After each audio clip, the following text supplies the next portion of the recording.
যারা এখনকার সময় দাঁড়িয়ে আছে তাদের ভ্যালিউসগুলো হয়তো পুরনো বয়স্ক লোকদের সঙ্গে ম্যাচ করে না, ম্যাচ করানোর চেষ্টাও করবো না, ভালো লাগাবার চেষ্টাও করবো না। কিন্তু যারা হাততালি দিচ্ছে সব বয়স্ক লোকেরাই হাততালি দিচ্ছে।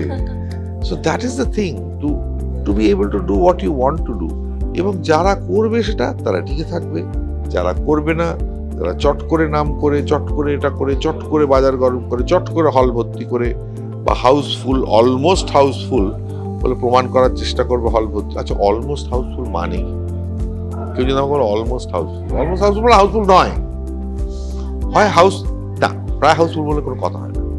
কোন জিনিস হয় হাউসফুল নট হাউসফুল, এটা বলার কি দরকার? অলমোস্ট হাউসফুল শুনে কি দর্শক যাবে? নাকি দর্শক ছবিটা ভালো হয়েছে, দারুণ দেখে আর ফাটাফাটি ছবি বানিয়েছে একটা, ইউ মাস্ট সি ইট, বা ফেসবুকে রিভিউতে লিখে টিকে ইন্টারনেটে যাবে।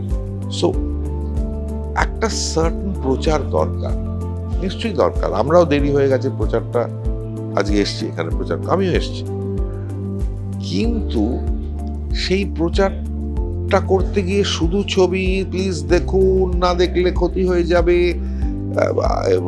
এই বাংলা ছবির ইতিহাস হয়ে থাকবে না, এসব বলা কি দরকার? আমার ছবি, নীলের ছবি, একটু আগে আমি কি করেছি, তারপর কি বিশ্বাস করি, কেন সপ্তর্ষ ছবি করতে রাজি হলাম, এই সব আলোচনাটাই আমি করব। তাতে সেটা ভালো লেগে আমার কথা বিশ্বাস করে যদি লোকে ছবি দেখতে আসবে, না হলে আসবে না, কিছু করার নেই।